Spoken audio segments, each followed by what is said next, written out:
সেই মহিলা এসে কান্নাকাটি করে বলতেছে, মামুনকে স্যার আমার ঈদের আনন্দ হয় না, মামুনকে আমি অনেক ভালোবাসি, মামুন কেন আমার কাছে আসে না? একটা বয়স্ক মহিলা একটা যুবক ছেলেকে বিবাহ করেছে।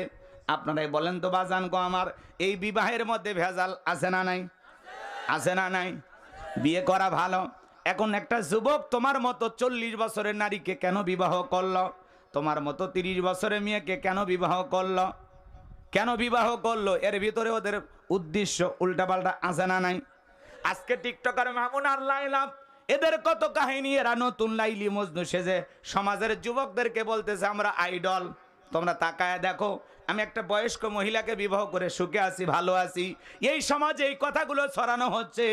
মনে রাখবেন বাজান গো আমার, কোন যুবক যদি বয়স্ক মহিলাকে বিবাহ করে, এর ভিতরে আসলে শরীয়তের দৃষ্টিকোণ থেকে যদি বলেন কাজটা উত্তম ভালো, কিন্তু আসলে ভালোর মধ্যে অবশ্যই রহস্য লুকিয়ে থাকে। এটা তো আল্লাহকে রাজি খুশি করার জন্য এরা করে নাই, এর ভিতরে ভেজাল আছে। বয়স্ক, আজকে বয়স্ক পুরুষদেরকে যুবতী নারীরা পছন্দ করতেছে, কথা কয় না?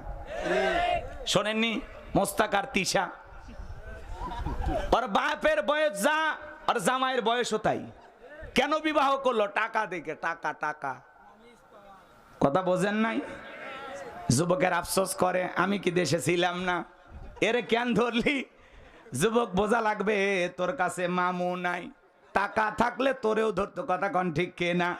এজন্য বাজান গো আমার, এই লালার চোখের পানি দেখা মামুনার কাছে আসে না, ভালোবাসে না। বলতেছে 4 বছরের ভালোবাসা কেমনে ভুলে গেলা? ঈদের দিনে তুমি নাই, আমার ঈদের আনন্দ নাই, খাবার নাই।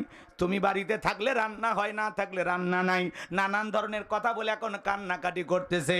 এ সমস্ত মানুষদেরকে আমরা বলতে চাই, আপনারা দাম্পত্য জীবনে বিবাহ করেছেন ভালো, বিবাহ একটা ভালো কাজ, বৈধ কাজ, হালাল কাজ, নিঃসন্দেহে সবের কাজ।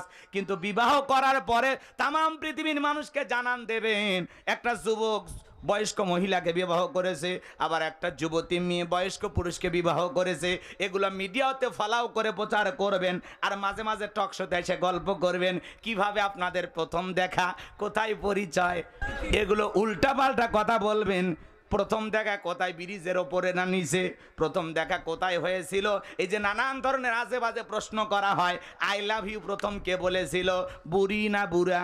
এই ধরনের টকশো কইরা লাফালাফি কইরা গাল গল্প দিয়া এ সমাজের যুবকদের 4 পয়সার উপকার হবে না। কথা বলেন ঠিক কে না?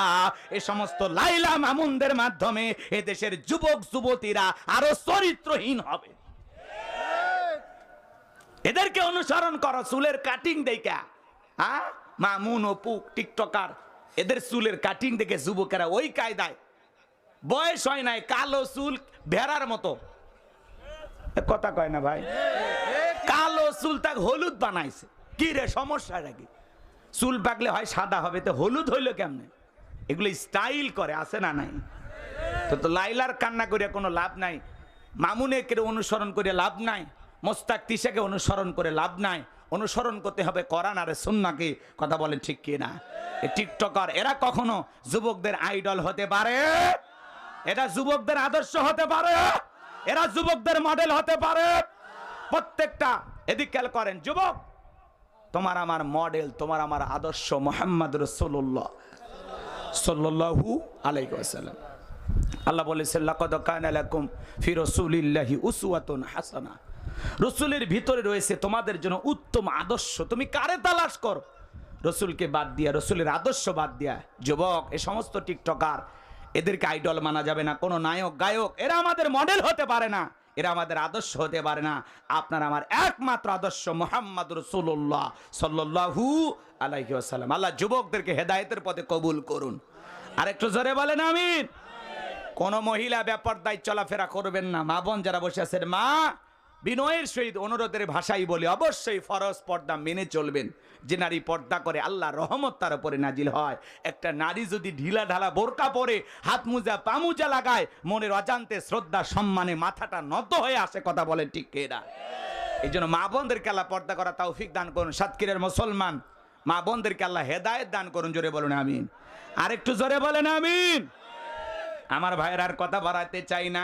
তাহলে নামাজের মধ্যে দ্বারা আমাদের মন খালি ছটফট করে। নামাজের ভিতরে আমরা তাড়াহুড়ো করি। এক চাচা মিয়া তো তাড়াহুড়ো করে উজু করছে, এক ঠ্যাং না ধুয়ে মসজিদে ঢুকছে, তাই সালা মসজিদ পিছলা খেয়া চাচা একদিক লঙ্গি একদিক, তাও বলে আল্লাহু আকবার। মানুষ বলে চাচা লঙ্গি খুলে গেছে, আগে লঙ্গি ঠিক করেন, কয় না আগে জামাত ধরি। এরকম আছে না নাই? এত তাড়াহুড়ো করে নামাজ পড়া যাবে না। জোহরের 4 রাকাত সুন্নত, ইমাম সাহেব আর মুসল্লি একসাথে নিয়ত বেঁধেছে, ইমামের 2 রাকাত হওয়ার আগে মুসল্লির 4 রাকাত শেষ। ইমাম সাহেব নামাজ শেষে জিজ্ঞাসা করে, চাচা আমার 2 রাকাত হয় না, আপনার 4 রাকাত হয়ে গেল কেমনে? ডেকে বলে, হুজুর আপনাদের চর্চা কম, হুজুরেরই চর্চা কম, মুসল্লির চর্চা বেশি। এরকম আছে না নাই? 2 মিনিটে 2 রাকাত, 4 মিনিটে 4 রাকাত। এই যে রমজান মাস চলে গেল, যেই মসজিদে বাপরে বাপ নামাজের ভিতরে তারাবির নামাজে মানে প্রতিযোগিতা শুরু হয়, 20 রাকাত 20 মিনিটে শেষ, আছে না নাই? বাজান গো, এমন ভাবে তাড়াহুড়ো করে সালাত আদায় করতে হবে, সালাত আদায় করলে হবে না। বিনয়ের সহিত নম্রতার সহিত আল্লাহকে রাজি খুশি করার জন্য সালাত আদায় করা লাগবে। নামাজ হবে একমাত্র কার জন্য? আরো জোরে বলেন, কার জন্য? এই জন্য মুমিন বান্দার 1 নাম্বার গুণাবলী, আল্লাযীনা হুম ফি সলাতিহিম খাশিউন। আমার আল্লাহ ডেকে বলেন মুমিন বান্দার 1 নাম্বার গুণাবলী, যারা নিজেদের সালাত বিনয়ের সহিত নম্রতার সহিত আল্লাহর ভয় নিয়ে আদায় করে। আপনি আমি যখন সালাত আদায় করার জন্য মসজিদের ভিতরে চলে যাব, নামাজের ভিতরে এত গভীর মনোযোগ নিয়ে আসবো বাজান, আপনি আমি নামাজ আদায় করব, আর মনে মনে খেয়াল করব আমি নামাজ আদায় করতেছি, আমার আল্লাহ আমাকে দেখতেছেন। কথা বলেন ঠিক কি না?